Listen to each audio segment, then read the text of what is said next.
Today, let's take a look at the ongoing turmoil in the crypto world and figure out just how much the Trump family has raked in. Hong Kong has started accumulating coins, while DeFi is beginning to bleed. Both Binance and Justin Sun are throwing money in to save the market. How much of this do you think is just for show? It's Thursday, October 16th, and this is BTV Chinese channel's Where is Bitcoin with Michael, and I'll give you a quick rundown of the headlines. Recently, it seems like the crypto world has been wiped out, right? But actually, let me tell you, the bulls are still quietly increasing their positions. The data makes this very clear once you lay it out. After the October 11th crash, Bitcoin contracts dropped from 740,000 to 640,000. Ethereum fell from 13.53 million to 11.67 million. Solana went from 6,714 to 5,277 coins, and BNB also dropped from 215 to 187. Everything shrank across the board, right? But here's the key point.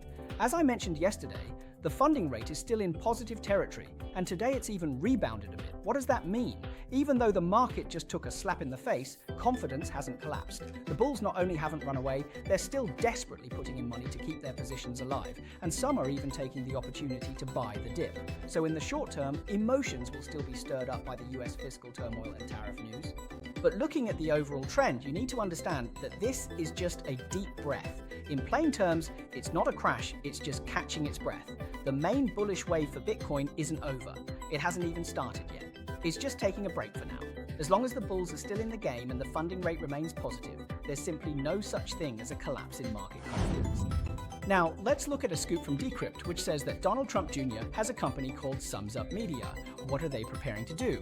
They're planning to add a Dogecoin rewards feature to their own app. The idea is simple. Users can earn Dogecoin rewards by posting ads and driving traffic to help promote the app. So, not only is the Trump family holding Bitcoin, they're also bringing Dogecoin into the Trump family's political show.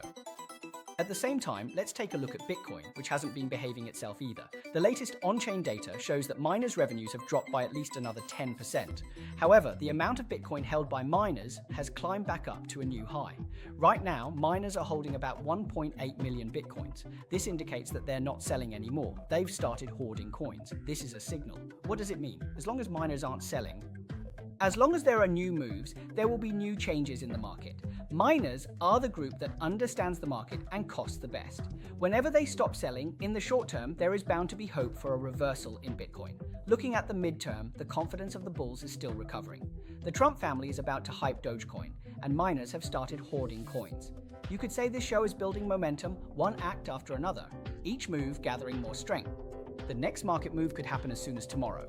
The Trump family is turning the crypto world into a family business. According to the Financial Times, over the past year, the Trump family has raked in nearly $1 billion from various cryptocurrencies.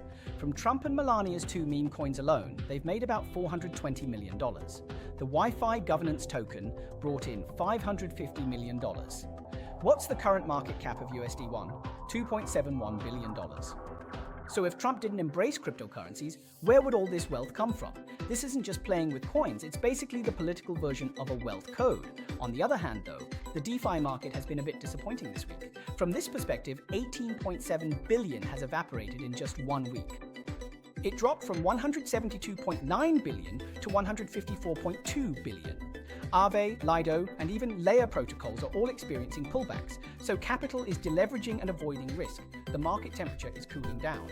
But I want to remind everyone, the Trump family's move to accumulate Dogecoin shouldn't be underestimated. Why are they collecting Dogecoin? It's only when the chips are concentrated that they can make their next move. The DeFi market is shrinking. Some expand, others tighten liquidity. In today's crypto world, some ride waves, others complain.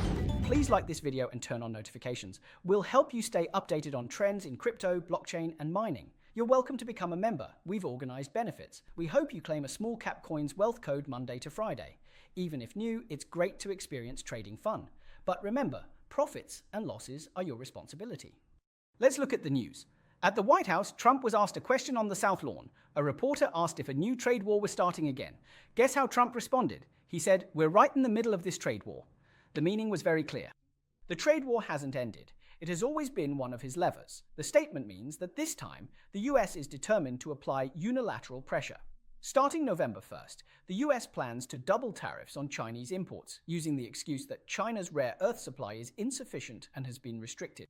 So Treasury Secretary Bessent was very upset and angry, saying that China is confronting the whole world. in for a sustained trade war with China. Well, here's one now. Look, we have a 100% tariff. If we didn't have tariffs, we would be exposed as being a nothing. We would have no defense. You know, they've used tariffs on us, but we've never had anyone sitting in that chair who felt the need to do it. And this backlash happened because if China restricts rare earth exports, America's tech dreams would be cut off. All high-tech raw materials for missiles, satellites, etc. depend on rare earths. So as soon as this news came out, the US dollar, gold, and Bitcoin all plunged. Stock markets around the world are all in the red, so global capital is now rushing into gold. Actually, this isn't just a trade war, this is an economic earthquake. But I believe this is just a bargaining chip. It's only a short-term cycle. The impact of tariffs is not only reflected in price charts. China has long dominated the production of ASIC mining machines, and now American buyers have to pay a 57.6% tariff on mining machines made in China.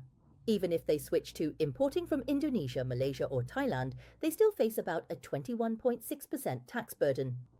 The result is not only higher costs, but it could also lead to imbalances in mining difficulty, computing power, and energy consumption. Analysts point out that nowadays, investors almost treat Bitcoin as a real-time barometer of the US-China rivalry. Whenever tensions rise, capital is the first to flee. A 100% tariff shows that Trump is very angry and is using the same tactic he used 6 months ago. If he really wanted to impose tariffs, doing it tomorrow would be much more satisfying. Now that would be a real blow, right? So why wait until November to implement it? The process in between is just a bargaining chip for negotiations. When both sides sit down, neither wants to lose economically. Trump doesn't want to lose votes or the stock market, and China doesn't want to lose exports. So, reaching an agreement is just a matter of time. This recent dip in the crypto market is like the bus backing up to pick you up. Are you getting on or not? It's up to you to decide. Last week was a Black Friday for the crypto world. Let's do a poll. If you made money during this drop, type 1,666 in the comments to make everyone a little envious. All right? Last week, $19 billion vanished into thin air. Leverage traders were basically wiped out. As the market seemed on the verge of collapsing from fear, Binance was the first to step up as the firefighter, throwing out $4 billion and launching a Together plan, saying they would subsidize users and old partners. The next day, Tron founder Justin Sun didn't want to be left out, so he teamed with Huobi to launch the Monkey King $200 million reboot package. So, Darbiao thought maybe this crash was too brutal, and the exchanges suddenly grew a conscience and turned into philanthropists. In my opinion, they've just made too much money and now they're feeling a bit guilty about it. Tron founder Justin Sun announced that he would support users with real money, launching a Together plan totaling $200 million, with Monkey King DX and Huobi HTX each contributing $100 million. The plan aims to compensate investors who suffered losses in both decentralized and centralized trading. The former will distribute on-chain trial funds ranging from 5 to 10,000 USDT to on-chain DX users. The latter targets all network transactions, with Huobi platform users receiving a total of 100 million USDT in trial funds. The specific rules will be announced gradually. However, regardless of whether it's the Tongzhou plan or this trading trial fund, there are two issues that I think everyone needs to be clear about. The first is whether this money can actually be received or if it's just a platform discount coupon. If it's the latter, then it doesn't really count as relief, it's just marketing, right? The second issue is, who gets compensated? Do I have to prove that I lost money during the crash on November 11th? How do you prove it? And can this money really be withdrawn? Who is eligible to withdraw it? And what are the criteria? None of this has been clarified. It's all just for show.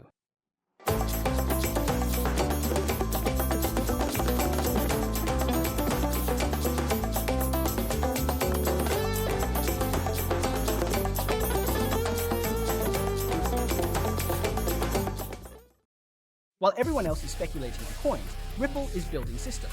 Are they trying to become the Citibank of the crypto world? Paxos made a huge blunder with a slip of the hand. 300 trillion. Do you think this will shake people's trust?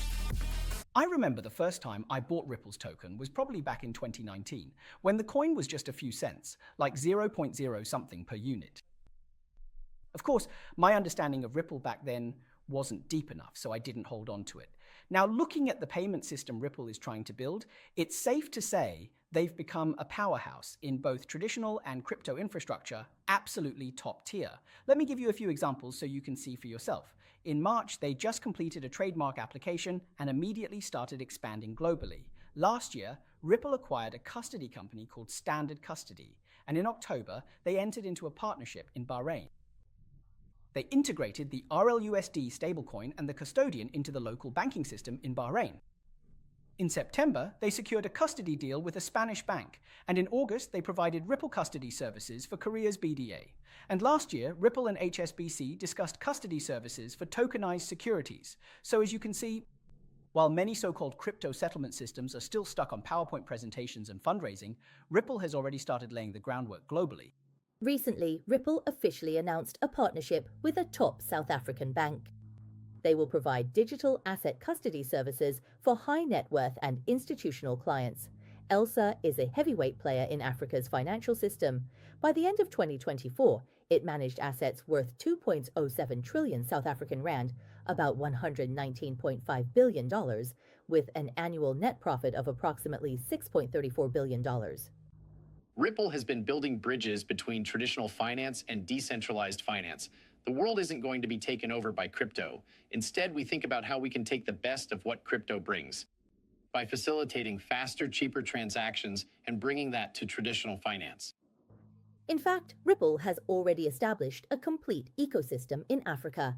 At the end of March, it partnered with payment infrastructure company HKEX to support crypto cross-border payments, and last month it further integrated with 3 leading companies, HKEX, VLR, and Yellowcard.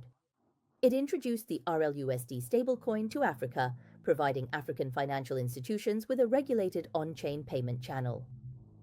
You see, what makes Ripple so smart? Morgan Stanley is opening up to users. Even retail investors can invest in crypto funds. BlackRock earns $254 million a year in fees just from ETFs, while BNY Mellon is researching how to tokenize deposits, aiming to move banking onto the blockchain.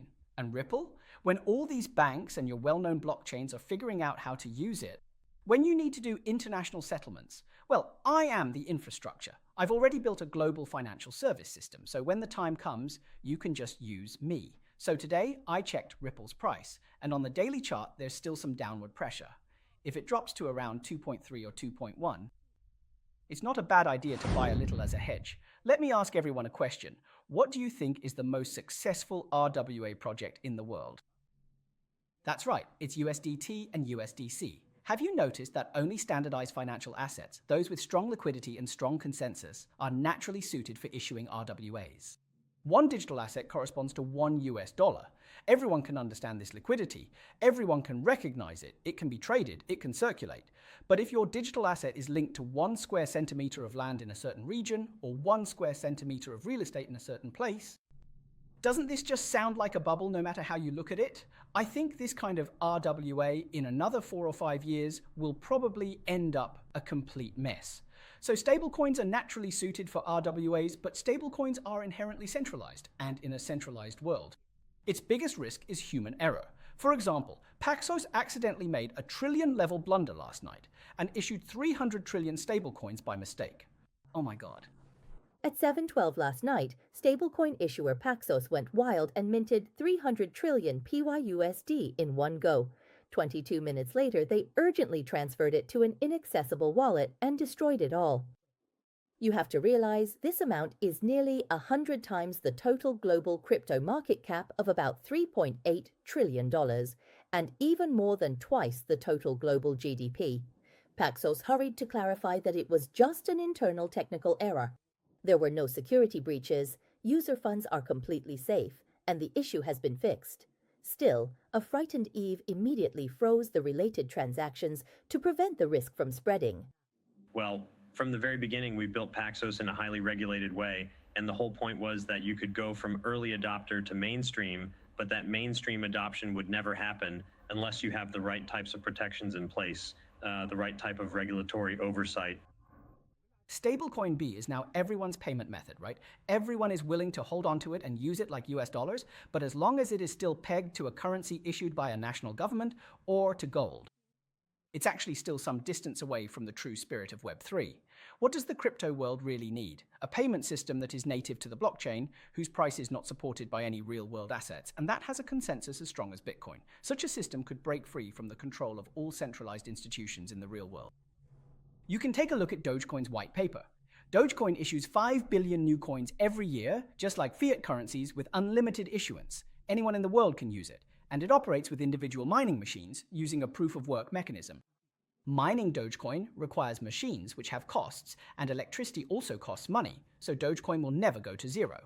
The Trump token, on the other hand, might become obsolete after 4 years and could go to zero, but as the pioneer of community-driven coins, Dogecoin won't. Moreover, Dogecoin will never have to depend on the whims of any centralized institution. It's naturally suited to being used as a uniform on-chain. If you can understand Dogecoin's current story, its future narrative, and why Elon Musk keeps talking about Dogecoin, feel free to scan the QR code on the screen to join our group. Let's explore the future of Dogecoin together. Alright, here's a quick update. This time it's truly a comeback. According to a scoop from Korean media MK, Binance has officially acquired the local exchange GoPex, completing the acquisition. In short, Zhao's Binance is back in Korea. This time they're returning with a license. This morning, spot gold surged past $4,222 per ounce. For 4 straight days, it's gone up, adding $200 in just a week. Now the whole market gets it. It's all about risk aversion. It's completely off the charts. With just a hint of a rate cut from the Fed, gold has become the most stable asset in the world. Sony is really getting on the blockchain this time. Its Sony Bank, through Connect Your Trust, has already applied to the US regulator OCC for a crypto banking license.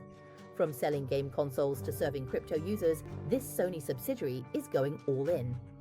CZ responded to Justin Sun's comments about Coinbase listing BNB, saying thanks for the support and that the third largest B and ETH are also on there. With strong liquidity, high trading volume, and a complete ecosystem, listing it is just going with the flow. Refusing to do so would be foolish.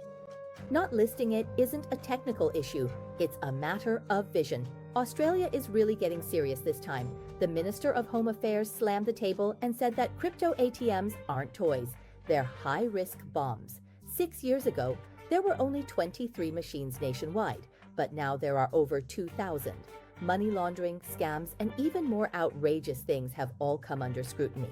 The government is taking real action this time, either comply or shut down. A good manager, you need to know a butterfly doesn't need to explain to a fly how fragrant flowers are, and an eagle doesn't have to prove to a sparrow why it soars into the sky. What is true growth? It's not relying on others' approval. If you can surpass society's current standards of success and values, you can break free from this noisy world and truly be yourself. All those idle gossip and harsh remarks that once kept you up at night, all the criticism and finger-pointing from friends and family will eventually become nothing more than a faint backdrop in your life. Never turn your life into an exam room where everything is about getting the right answer or where attending a prestigious high school is the only thing that matters. You don't need to hand in your answer sheet to anyone. Many people will say, if you do this or that, what will everyone think? But pay attention. Who exactly is everyone? Name one person, let me see. Some people are always saying, serve the people. Well, bring out the people. Let's see what they actually look like. So, life is yours to live. Remember this, you need the confidence to say, what does it have to do with me? And the openness to let things go. If you understood, feel free to give us a like. That's all for today's program. We hope you'll consider becoming a member. There are all kinds of member benefits here, so we encourage you to check them out. Thursday, which is tonight at 8 p.m, is our members-only live broadcast. We'll be sharing wealth secrets and expert insights with you, and we'll also have some more personal conversations. We hope to lead everyone to compete together in this game. Let's grow our Bitcoin holdings and gradually become wealthier. See you tomorrow. 차가운 조롱과 친지들의 손가락질도 결국엔 먼지 속에서 당신이 아무렇지 않게 지나치는 풍경이 될 것입니다. 절대 인생을 시험장처럼 살지 마세요. 무슨 외부 일은 명문 고등학교가 중요하다느니 어디에 가야 한다는 이 하는 말은 하지 마세요. 누구에게도 답안지를 제출할 필요 없습니다. 많은 사람이 이렇게 말하죠. 네가 그렇게 하면 모두가 어떻게 생각하겠어? 그런데 여기서 말하는 모두가 도대체 누구인지 주의해보세요. 한 명만이라도 데려와 보세요. 제가 보겠습니다. 어떤 사람들은 매일 인민을 위해 봉사하겠다고 말하지만 그 인민을 한번 불러내서 인민이 어떻게 생겼는지 보세요. 그러니 인생은 결국 당신 자신의 것입니다. 한마디만 기억하세요. 당신과 상관 있는 일에 대해 당당해야 하고 아무 상관없는 일에는 대범하게 넘길 줄도 알아야 합니다. 이해하셨죠? 좋아요도 눌러주시고 오늘 방송의 모든 내용은 여기까지입니다. 저희는 여러분이 회원으로 가입해 주시길 바랍니다. 이 안에는 모든 회원 혜택이 준비되어 있으니 꼭 한번 확인해 보세요. 목요일 바로 오늘 밤 8시는 저희 회원 라이브 방송 시간입니다. 그 자리에서 저희는 여러분과 함께 부의 비밀을 나누고 전문가의 견해도 공유할 예정입니다. 또 다양한 단계별 프로그램으로 여러분과 이야기를 나눌 테니 저희와 함께 게임에 참여하면서 모두가 더 많은 비트코인을 모을 수 있길 바랍니다. 절대 부자 되지 마세요. 내일 뵙겠습니다.